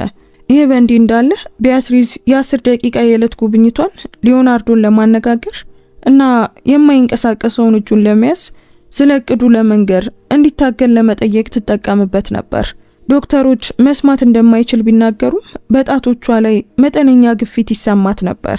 አልቤርቶ ታማኝ ሰራተኞችን እያባረረና ኩባንያውን ለመሸጥ እየተዘጋጀ 3 ቀናት አለፉ። በመጨረሻም የኮምፒውተር ባለሙያው ለቢያትሪስ ፍላሽ ዲስክ አስረከባት። ሁሉም ነገር እዚህ አለ ሲል በሹክሹክታ ተናገረ። ከማኑቴክ ጋር የተላኩ ኢሜሎች፣ አጠራጣሪ ዝውውሮችና ከሁሉ የባሰው ዋናውን የባለቤትነት መብት በጀርባ እየሸጠው ነበር። ቢያትሪስ ወዲያውኑ ወደ ፖሊስ አልሄደችም። አልቤርቶ ወደ ጠራው የምክር ቤት ስብሰባ በቀጥታ አመራች። በሆስፒታል ወንበሮች ላይ በማደሯ ምክንያት የተጨማደደ ልብስ ለብሳ፣ ነገር ግን ልጆቿን እንደምትጠብቅ አንበሳ እይታ ይዛ ወደ ክፍሉ ገባች። እዚህ መግባት አትችም ሲል አልቤርቶ ጮኸ። ነገር ግን እሷ ፍላሽ ዲስኩን ከፕሮጀክተሩ ጋር አገናኘችውና ምንም ቃል ሳትናገር ሰነዶቹን ማሳየት ጀመረች። አጠራጣሪ ኢሜሎች፣ የባንክ መግለጫዎችና ቅጂዎች ማያ ገጹን ሲሞሉ ፍጹም ዝምታ ሰፈነ። ይህ የተቀነባበረ ነው፣ ሐሰት ነው ሲል አልቤርቶ ይጮህ ነበር። ነገር ግን የምክር ቤቱ አባላት ቀድሞውኑ ወደ ሕግ ክፍል ስልክ እየደወሉ ነበር። አብቅቷል አልቤርቶ አለች ቢያትሪስ በጠንካራ ድምጽ። ፖሊስ ቀድሞውኑ እየመጣ ነው። አልቤርቶ በካቴና ታስሮ ተወሰደ። ነገር ግን ቢያትሪስ ያን ለማየት አልቆየችም። ተልኳ እንደተፈጸመ ተሰማት። ነገር ግን ልቧ የሚረጋጋው ሊዮናርዶ አይኖቹን ሲከፍት ብቻ በመሆኑ ወደ ሆስፒታሉ ሮጠች። በዚያኑ ዕለት ከሰዓት በኋላ ፀሐይ ክፍሉን በወርቃማ ቀለም ስትቀባው ታምሩ ተከሰተ። ቢያትሪስ እያንቀላፋች ሳለ አንድ እጅ ጸጉሯን ሲዳብሳት ተሰማት። በድንጋጤ ጭንቅላቷን አነሳች። የሊዮናርዶ አይኖች ተከፍተውና በእሷ ላይ አተኩረው በማያልቅ ፍቅር ተሞልቶ አገኘቻቸው። የደከመሽ ትመስያለሽ ሲል በጎረነነ ድምጽ በሹክሹክታ ተናገረ። እሷም በአንድ ጊዜ እየሳቀችና እያለቀሰች እጆቹን እየሳመች ለነበረው ሁሉ ምስጋና ቀረበች። ማገገሙ ቀስ በቀስ ነበር። የወራት ከፍተኛ እንክብካቤን ይጠይቅ ነበር። ነገር ግን በዚህ ጊዜ ሊዮናርዶ ብቻውን አልነበረም። ቢያትሪስ በሆስፒታሉ ወጥ ቤት የምታዘጋጀውን ገንቢ ሾርባ ለእጮኛዋ እያበላች ክፍሉን ወደ ቤት ቀይራ ኩባንያውንና መመገቢያ አዳራሹን ከዚያ ሆና ትመራ ነበር። ሰርጉ ከ6 ወራት በኋላ የተካሄደው በታላቅ አዳራሽ ሳይሆን በቤታቸው የአትክልት ስፍራ ውስጥ ነበር። ይበልጥ ደካማ ይበልጥ ብሩህ የሆነችው ዶና ክላራ የሊዮናርዶን ወንበር ለ100 ዓመታት በቆየች ዛፍ ስር ወደ ተዘጋጀው መሰዊያ ገፋችው። ቢያትሪስ በሳሩ ላይ በባዶ እግሯ ተራምዳ ቀላል ነጭ ልብስ ለብሳና በፀጉሯ ላይ የተፈጥሮ አበቦችን አድርጋ መጣች። በቃለ መሐላው ወቅት ሊዮናርዶ እንድትጠጋ ምልክት አደረገላት። በወንበሩ ክንዶች ላይ ተደግፎ ከተፈጥሮ በላይ በሆነ ጥረት እየተንቀጠቀጠም ቢሆን ቀጥ ብሎ ቆመ። ለመመጣጠን እጆቿን ያዘ። ህይወቴ በዚያ መንገድ ላይ ያበቃ መስሎኝ ዓመታትን አሳልፌ ነበር አለ አይኖቿን እያየ። ነገር ግን ተሳስቼ ነበር። ህይወቴ የጀመረው ያንቺን ሳንዱችና ደግነትሽን ሲቀምስ ብቻ ነው። እኔ ደግሞ ለመኖር ስል ምግብ የምሸጥ ይመስለኝ ነበር ስትል መለሰች። እጆቹን አጥብቃ ያዘች፣ ድጋፍ ሰጠችው። ነገር ግን አንተን ለማግኘት መንገድ ላይ እንደነበርኩ አወቅኩ። በደመቀ ጭብጨባ ውስጥ ተሳሳሙ እና ሊዮናርዶ ደክሞት ቢሆንም በአሸናፊነት ስሜት ተመልሶ ተቀመጠ። የሚቀጥሉት ዓመታት በሁሉም ዘርፎች እድገትን አመጡ። የቢያትሪስ ንግድ በትምህርት ቤቶችና በሆስፒታሎች ውስጥ ፍራንቻይዝ ያለው ብሔራዊ የጤናማ ምግብ አውታር መረብ ሆነ። ሊዮናርዶ ለቤተሰቡና ለአዳዲስ ፕሮጀክቶች የበለጠ ጊዜ ለመስጠት ከዋናው ኩባንያ ያለውን የተወሰነ ድርሻ ሸጠ። ዝቅተኛ ገቢ ያላቸውን ስራ ፈጣሪዎች ለመርዳት በጥቅሉ አነስተኛ ብድርና ምክር የሚሰጥ ፋውንዴሽን አብረው መሰረቱ። ይህ ቢያትሪስ ላገኘቻቸው እድሎች ምላሽ የመስጠት መንገድ ነበር። ከሰርጉ ከ2 ዓመት በኋላ የመጀመሪያው እርግዝና መጣ። የሊዮናርዶ ምላሽ በንጹህ ደስታና በፍርሃት የተደባለቀ ነበር። ከዚህ ሁሉ በኋላ የእውነት አባት ልሆን ነው? አዎ አረጋገጠችለት። እየሳቀችና እያለቀሰች ነበር በአንድ ጊዜ። ልጅ ልንወልድ ነው። ሊዮናርዶ አጥብቆ አቀፋት እና እንባው ተሰማት። ካደጋው በኋላ ይህ ሊሆን ይችላል ብዬ አስቤ አላውቅም ነበር። መቼም ቤተሰብ አይኖረኝም ብዬ አስቤ ነበር። አሁን ግን ቤተሰብ አለ። እኔ ያለው እናቴ ያለች እና በቅርቡ ደግሞ ልጃችንም ይኖራል። እርግዝናው ሰላማዊ ቢሆንም በጭንቀት የተሞላ ነበር። ሊዮናርዶ ስራዋን እንድትቀንስና የበለጠ እንድታርፍ በመወትወት በጣም ተከላካይ ሆነ። ሙሉ ክፍል አድሶ ወደ ህልም የህፃናት ማሳደጊያ ቀየረው። ስለ አባትነት መረመረ፣ መጽሐፍትን አነበበ፣ አባቶች ከሆኑ ጓደኞቹ ጋር ተነጋገረ። ተጨንቀሃል አይደል ስትል አንድ ምሽት ጠየቀችው፣ አልጋውን ለ3ኛ ጊዜ ሲያስተካክል እያየች። በጣም ፈርቻለሁ። ጥሩ አባት ባልሆንስ? የኔ ሁኔታ እንቅፋት ቢሆንስ? ቢያትሪስ ባጠገቡ ተቀመጠች። ድንቅ አባት ትሆናለህ። አንተ እኔ ካወቅኳቸው ሰዎች ሁሉ በጣም ታማኝና አፍቃሪ ሰው ነህ። ልጃችን አንተን በማግኘቱ እድለኛ ይሆናል። ወሊዱ የተካሄደው ከቀጠሮ 3 ሳምንታት ቀደም ብሎ በአንድ የክረምት ጠዋት ነበር። ሊዮናርዶ ለአንድ ሰከንድ እንኳን ካጠገቡ አልራቀም። በእያንዳንዱ ምጥ ወቅት እጇን ይዞ ማበረታቻዎችን በሹክሹክታ ይነግራት ነበር። የህፃኑን ማልቀስ ሲሰሙ ሁለቱም በእንባ ተሞሉ። ወንድ ልጅ ነው ስትል ዶክተሯ አበሰረች፣ በቢያትሪስ እቅፍ ውስጥ እያደረገችው። ሊዮናርዶ ልጁን በፍቅር በፍርሃትና በፍጹም አድናቆት ተመለከተው። ህፃኑ በእቅፍ ውስጥ ሲገባ የሚሰበር መስሎት ሳይንቀሳቀስ ቀረ። በጣም ትንሽ ነው ሲል በመገረም በሹክሹክታ ተናገረ። በጣም ፍጹም ነው፣ ልክ እንደ አባቱ። ቢያትሪስ በድካም ውስጥ ሆና ፈገግ አለች። የምስራች መልእክተኛ የሚል ትርጉም ያለውን ገብርኤል ብለው ስም አወጡለት። የመጀመሪያዎቹ ወራት ከፍተኛና አድካሚ ነበሩ። ነገር ግን በህይወታቸው ውስጥ በጣም ደስተኛ የነበሩባቸው ጊዜያቶችም ነበሩ። ሊዮናርዶ ታማኝና ዝግጁ አባት ሆኖ ተገኘ። በጣም እንቅፋት ይሆናል ብሎ የፈራው ዊልቸሩ አሁን ጠቃሚ ሆነ። ጋብርኤል ሊዮናርዶ በቤት ውስጥ ሲንቀሳቀስ መታቀፍ ይወድ ነበር። ዶና ክላራ ምንም እንኳን ውሱንነቶች ቢኖራትም በቻለችው መጠን ትረዳ ነበር። ሊዮናርዶ የተመኘው የተሟላ ቤተሰብ። ከ1 ዓመት በኋላ ቢያትሪስ እንደገና አረገዘች። አላቀድነውም ነበር ስትል ተጨንቃ ተናገረች። ነገር ግን ደስተኛ ነን። አንተም ደስተኛ ነህ አይደል? ሊዮናርዶ እየሳቀ አቀፋት። ከደስታም በላይ በልጆች በህይወት በፍቅር የተሞላ ቤት። ሁልጊዜም የሚፈልገው ይሄንን ብቻ ነበር። ከ9 ወራት በኋላ ሶፊያ ተወልዳ ቤተሰቡን አሟላችሁ። ሊዮናርዶ ልክ እንደ ጋብርኤል ልደት አላለቀሰም። 2 ልጆች አለ በመገረም። 2 ልጆች አሉን እና እነሱ በዓለም ላይ ምርጡ አባት አላቸው ስትል ቢያትሪስ ልቧ በደስታ እየፈነጠዘ መለሰች። በሚቀጥሉት ዓመታት የማያቋርጥ እድገት ነበር። ጋብርኤል የማወቅ ጉጉት ያለውና ብልህ ሆኖ አደገ። ሶፊያ ደግሞ ይበልጥ ዝምተኛ፣ ይበልጥ ተመልካችና እናቷን የሚያስታውስ ቁርጠኝነት ነበራት። ሊዮናርዶ ዝግጁና አፍቃሪ ነገር ግን ጠንካራ አባት ነበር። ስለ ኃላፊነት፣ ስለ መግባባትና ስለ ጠንካራ ስራ ያስተምር ነበር። በዋናነትም አካላዊ ውስንነቶች ሰውን እንደማይገልጹ በማሳየት በምሳሌነት ያስተምር ነበር። ጋብርኤል የ5 ዓመት ልጅ ሳለ ስለ አባቱ ዊልቸር ጠየቀ። ለምን እንደማየ አትሄድም? ለምን አትራመድም? ሊዮናርዶ አላቅማማም። ከዓመታት በፊት አደጋ ደርሶብኝ እግሮቼ መስራት አቁመዋል ልጄ። ነገር ግን ደስተኛ ለመሆን ጥሩ አባት ለመሆንና ሁሉንም አስፈላጊ ነገሮችን ለማድረግ እነሱ እንደማያስፈልጉኝ ተረድቻለሁ። አንዳንዴ አታዝንም? አንዳንዴ አዎ። ግን ከዚያ አንተን፣ እህትን፣ እናትን እመለከታለሁ እና ደስተኛ ለመሆን ሁሉንም ነገር እንዳገኘው አስታውሳለሁ። መልሱ ጋብርኤልን አረካው። ከዚያም በኋላ ወንበሩን እንደ መጥፎ ነገር አይቶት አያውቅም። ዶና ክላራ በ68 ዓመቷ ይበልጥ ደካማ ነገር ግን አሁንም ንቁ ሆና አረፈች። ከመሄዷ በፊት ቢያትሪስን ለግል ውይይት ጠራቻት። ደክሞኛል ልጄ፣ ነገር ግን ለመሞት አልፈራም። በጥሩ ሁኔታ ኖሬያለሁ። ድንቅ ልጆችን አሳድጌያለሁ። የልጅ ልጆቼንም አይቻለሁ። የልጇን እጆች ያዘች። ከመሄዴ በፊት ግን ምን ያህል እንደምኮራብሽ ልነግርሽ እፈልጋለሁ። ሁሉንም ችግሮች ወደ ጥንካሬ ቀይረሻል። ውብ ቤተሰብ፣ ስኬታማ ንግድ ገንብተሻል እና ብዙ ሰዎችን ረድተሻል። ሁለቱም የቅድሚያ ስንብት መሆኑን ተገንዝበው ተቃቀፉ፣ አለቀሱ። ዶና ክላራ ከ3 ወራት በኋላ በቤተሰቧ ተከባ በሰላም ተኝታ አረፈች። በሚቀጥሉት ወራት የእሷ አለመኖር በጥልቀት ተሰማ። ነገር ግን ቀስ በቀስ ቤተሰቡ በእርምጃዎቻቸው አማካኝነት የእሷን ትውስታ እያከበሩ ወደፊት መጓዝን ተማሩ። ጋብርኤልና ሶፊያ በፍጥነት አደጉ።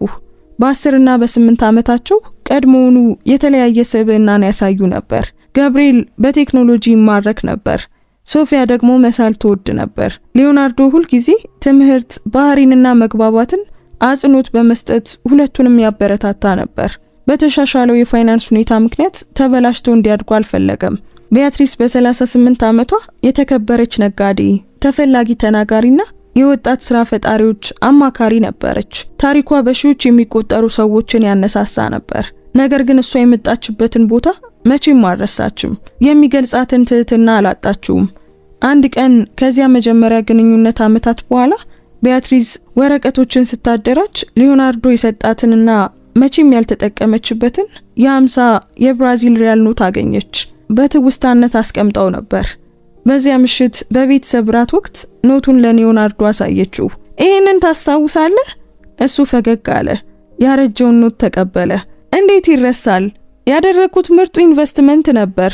2 ህይወትን የለወጠ 50 የብራዚል ሪያል ስትል በትዝታ ተሞልታ ተናገረች። 50 የብራዚል ሪያል አልነበረም ሲል ሊዮናርዶ አረማት።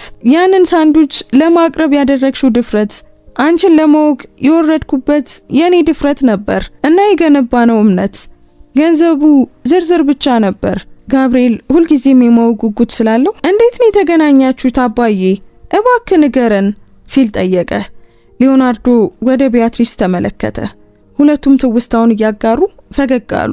እናታችሁ በኩባንያዬ በር ላይ ሳንዱች ትሸጥ ነበር። አንድ ቀን ለኔ አንዱን አቀረበችልኝ። እኔም ልዩ ሰው ፊት መቆሜን ተረዳው። እና አንተ ገዛሃት ስትል ሶፊያ ጠየቀች። አዎ ገዛኋት።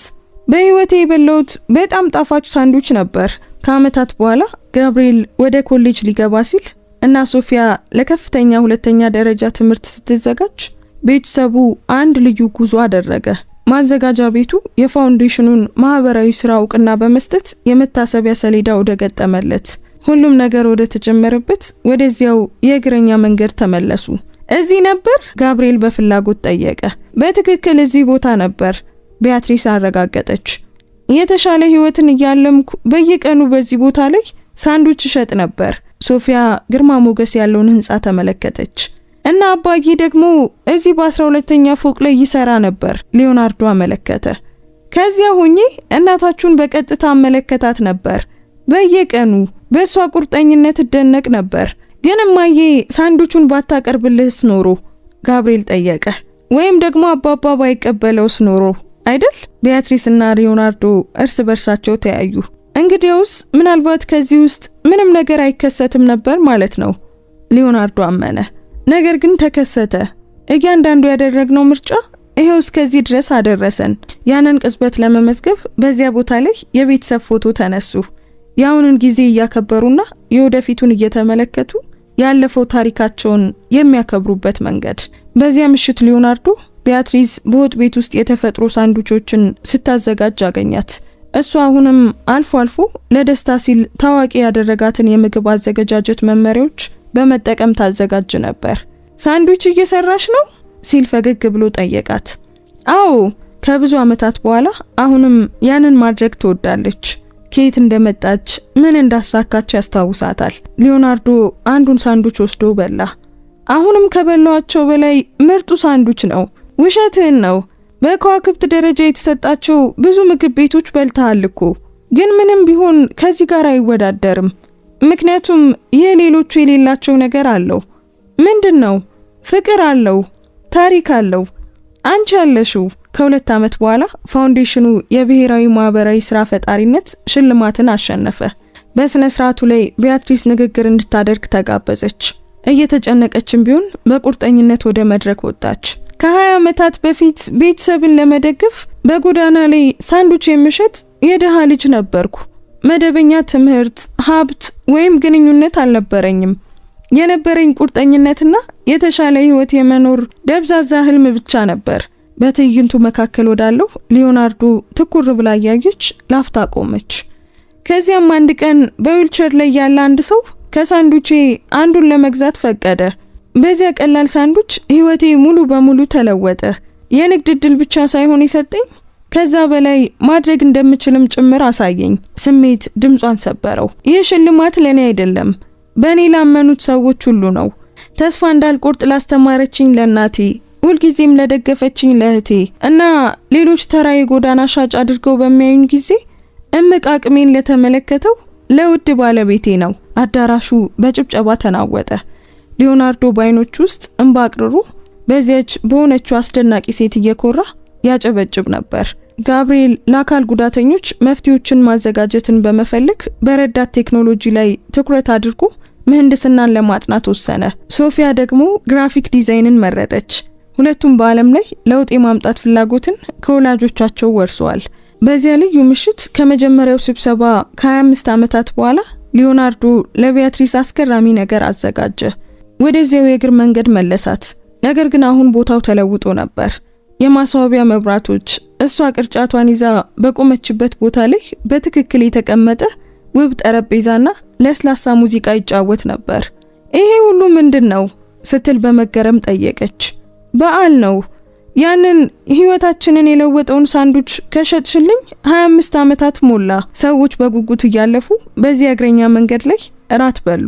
ሊዮናርዶ ለግል ሚስጥር ጥበቃ ሲል ልከኛ የደህንነት ሰራተኞችን ቀጥሮ ነበር። ነገር ግን አካባቢውን ያንን የራቀ ቀን እንዲመስል አድርጎት ነበር። ያንን ሳንዱች ስታቀርቢልኝ ምን እያሰብሽ እንደነበር ታስታውሻለሽ? ጠየቀ። ቢያትሪስ አሰበች። ደክሞኝ እንደነበር፣ ምናልባትም ስለ ሂሳቦች ተጨንቄ ለመሸጥ ጓጉቼ እንደነበር አስታውሳለሁ። ነገር ግን አንተን ስመለከት የተለየ ነገር አየሁ። ልክ እንደኔ የደከመ የሚመስል ሰው፣ ግን በተለየ መንገድ። ምናልባት ከህይወት የደከመ። ልክ ነበርሽ። ደህና እንደሆንኩ በማስመሰል ገጽታን በመጠበቅ ባዶ ህይወትን በመኖር ደክሜ ነበር። እጇን ያዘ። እናም አንቺ በዚያ በእውነተኛ ፈገግታሽ፣ በቁርጠኝነትሽ፣ በብርሃንሽ ታየሽ እና በድንገት እንደገና መኖር ፈለግኩ። እኔም እንደገና ማለም ፈለግኩ ስትል አሟላችሁ። አንተ ከዛ በላይ መሆን እንደምችል አሳየኸኝ። እኛ እርስ በርሳችን አንዳችን ሌላኛችንን አዳንን። ቢያትሪስ፣ እውነታው ይሄ ነው። እኔ እድል ሰጠሁሽ፣ አንቺ ደግሞ አላማ ሰጠሽኝ። ይህ ፍትሃዊ ልውውጥ ከመጀመሪያው ጀምሮ እውነተኛ አጋርነት ነበር። ሁሉ ነገር በጀመረበት በዚያ እግረኛ መንገድ ላይ በከተማው መብራቶች ባለፈው ትውስታና በወደፊቱ ተስፋዎች ተከበው በክሪስታል ብርጭቆች ውድ ወይን ጠጅ ተጎነጩ። ዓመታት ማለፋቸውን ቀጠሉ። አዳዲስ ፈተናዎችና ድሎችም መጡ። የቢያትሪስ ኩባንያ በዓለም አቀፍ ደረጃ ተስፋፋ። ፋውንዴሽኑ በሺዎች የሚቆጠሩትን ረዳ። ጋብርኤል አዳዲስ ቴክኖሎጂዎችን አዘጋጀ። ሶፊያን በስራዋ ብዙ ሽልማቶችን አሸነፈች። ነገር ግን በሁሉም ነገር ውስጥ ቢያትሪስ እና ሊዮናርዶ ሁሉ ነገር የሚሽከረከርበት ጠንካራ ማዕከል ሆነው ቀጠሉ። በ30ኛው የጋብቻ በዓላቸው ላይ በልጆቻቸው፣ በምራቶቻቸው፣ በአማቾቻቸውና በልጅ ልጆቻቸው ተከበው ቢያትሪስ ወደ ሊዮናርዶ ተመለከተች እና ህይወቷን የለወጠውን ሰው ብቻ ሳይሆን ምርጥ ጓደኛዋን፣ በሁሉም ነገር አጋሯን፣ የህይወቷን ፍቅር አየች። በማንኛውም ነገር ትቆጫለህ እንዴ ስትል በዓሉ በአካባቢያቸው እየተካሄደ ሳለ በቀስታ ጠየቀችው። ሊዮናርዶ ይበልጥ ወደ ራሱ አስጠግቶ ግንባሯን ሳማት። በምንም ነገር አልቆጭም፣ በፍጹም። እያንዳንዱ ምርጫ፣ እያንዳንዱ ፈተና፣ እያንዳንዱ ቅጽበት ወደዚህ አመጣን እና እኔ በትክክል መሆን የምፈልግበት ቦታ ነው። ቢያትሪስ በቅፍ ውስጥ እንደተሸሸገች ፈገግ አለች። እኔም እንዲሁ። እና እዚያ በገነቡት ፍቅር፣ በፈጠሩት ቤተሰብ፣ በሚተዉት ቅርስ ተከበው እውነተኛ ሀብት መቼም ቢሆን ስለ ገንዘብ ወይም ስለ ንግድ ስኬት እንዳልነበር ተረዱ። እውነተኛ ሀብት በጋራ የሚያሳልፉት ቅጽበት፣ በተነኩት ህይወት፣ በየቀኑ በሚያድገው ፍቅር ውስጥ ነበር። ከአንድ የመኸር ወቅት ከሰዓት በኋላ ከዚያ የመጀመሪያው መገናኘት ከ40 ዓመታት በኋላ ቢያትሪስ እና ሊዮናርዶ አሁን አፍቃሪ አያቶች ሆነው በዚያው እግር መንገድ ላይ በቀስታ ይራመዱ ነበር። ሊዮናርዶ ሙሉ በሙሉ ነጭ ጸጉር ያለው ቢሆንም አሁንም ወንበሩን በብቃት ይነዳ ነበር። በ62 ዓመቷ የሚገልጻትን ያንን ውብ አቋምና ሞቅ ያለ ፈገግታ ይዛ ነበር። ሁሉ ነገር በጀመረበት ትክክለኛ ቦታ ላይ ቆሙ እና በመንገዱ ማዶ በአይናፋር ፈገግታ የቤት ውስጥ ጣፋጮችን የምትሸጥ አንዲት ወጣት ሻጭ ተመለከቱ። እሷ አንድን ሰው ታስታውሰናለች አይደል? ሊዮናርዶ ፈገግ ብሎ ተናገረ። ቢያትሪስ የባለቤቷን እጅ ጨመቅ አድርጋ ልጅቷን በፍቅር ተመለከተቻት። ጣፋጭ ልገዛ ነው። ምናልባት እሷም የሚያስፈልጋት አንድ እድል ብቻ ይሆናል። ማን ያውቃል? ሊዮናርዶ ባለቤቱ መንገዱን ስትሻገር ተመለከተ። በኃይል ወይም በብልሃት ሳይሆን በማይናወጥ የፍቅር ጽናት ምንም ሳይኖራት ተነስታ ሁሉንም ነገር ያሸነፈችውን ሴት አየ። ከወጣቷ ሻጭ ጋር ስታወራ ሲመለከት የደግነት ዑደት እንደሚቀጥል፣ ያ የ8 የብራዚል ሪያል ሳንዱች ከምሳ በላይ ብዙ ነገር እንደገዛ፣ አንድ ዘላቂ ቅርስ እንደገዛ አወቀ። ቢያትሪስ በእጇ የብራዚል ጣፋጭ ይዛና እሱ በሚገባ የሚያውቀውን ፈገግታ እያሳየች ተመለሰች። ማታ ማታ ነርሲንግ ትማራለች ስትል ጣፋጩን ከሱ ጋር እየተካፈለች ነገረችው። ስልኳን ተቀብያለሁ ይመስለኛል። በኩባንያው ክሊኒክ ውስጥ ሰልጣኞች ያስፈልጉናል። ሊዮናርዶ እየሳቀ ጭንቅላቱን አወዛወዘ። ሌሎች ግልጽነት ብቻ በሚያዩበት ቦታ ላይ እምቅ አቅምን ለማየት ባላት የማይጠገብ ችሎታዋ ተደነቀ። የፀሐይ ብርሃን አሁን በሁለቱም ስም በፊቱ ላይ በተጻፈበት የህንጻው መስኮቶች ላይ ያንጸባርቅ ነበር። በዚያ ሁሉም ነገር በጀመረበት እግረኛ መንገድ ላይ እነሱ ከእንግዲህ ሚሊዮነርና ሻጭ አልነበሩም። አንድ ቀላል ምልክት ዓለምን ሊለውጥ እንደሚችል ለማመን ድፍረት የነበራቸው ሁለት ነፍሳት ብቻ ነበሩ። ወደ ቤት እንሂድ ወይዘሮ ፎንተስ ሲል ጠየቀ። ወንበሩን የልጅ ልጆቻቸው እጃቸውን እያወዛወዙ ወደሚጠብቋቸው መኪና እያዞረ ነበር። እንሂድ አቶ ፎንተስ ስትል መለሰችለት፣ ባጠገቡ በተመሳሳይ አቅጣጫ እየተራመደች። የወደፊት ጊዜ ምንም ይኑረው ምን ሁልጊዜም እርስ በርሳቸው እንዳሉና የሰው ልጅ በጣም ጥልቅ የሆነውን ረሃብ፣ የመታየት የመወደድና የመከበር ረሃብን ለዘላለም እንዳረኩ እርግጠኛ በመሆን ሊዮናርዶ ወንበሩን ላፍታ አቆመ። ልክ ከ40 ዓመታት በፊት በነበረው ያው የአይን ብርሃን ተመለከታትና ልቧን እንደ መጀመሪያው ቀን እንዲመታ በሚያደርገው የደስታ ፈገግታ እንዲህ አላት። አንድ ነገር ታውቂያለሽ የኔ ፍቅር፣ በዓለም ላይ ካሉ ሳንዱቾች ሁሉ እንደገና መምረጥ ቢኖርብኝ እኔ አሁንም ያንቺን ሳንዱች ነው የምመርጠው። ምክንያቱም በእውነተኛ ፍቅር የተቀመመና ህይወቴን ለዘላለም የለወጠ ነው። ውድ ቤተሰቦቻችን የዛሬው ታሪካችን በዚሁ ተጠናቋል። ታሪኩን እንዴት አገኛችሁት? ወደዳችሁት? ምንስ ተማራችሁበት? እስኪ ኮሜንት ላይ ሐሳብ አስተያየታችሁን ጻፉልን። እዚህ ድረስ ከሰማችሁትና ከጨረሳችሁትም ጨርሻለሁ እያላችሁ ንገሩን። አንዲት የደግነት ተግባር የሰውን ህይወት ትቀይራለች ብላችሁ የምታምኑ ከሆነ ላይክ እና ሼር በማድረግ ለብዙ ሰዎች እንዲደርስ አድርጉት። እንደዚህ አይነት ታሪኮችን መስማት የሚያስደስታችሁ ከሆነ ደግሞ ሰብስክራይብ በማድረግ ቤተሰባችንን ተቀላቀሉ። በየቀኑ የምንለቃቸው አዳዲስ ታሪኮች እንዳያመልጧችሁ የደውል ምልክቱን ተጫኑ። እናመሰግናለን። እንወዳችኋለን። ቸር ቆዩን።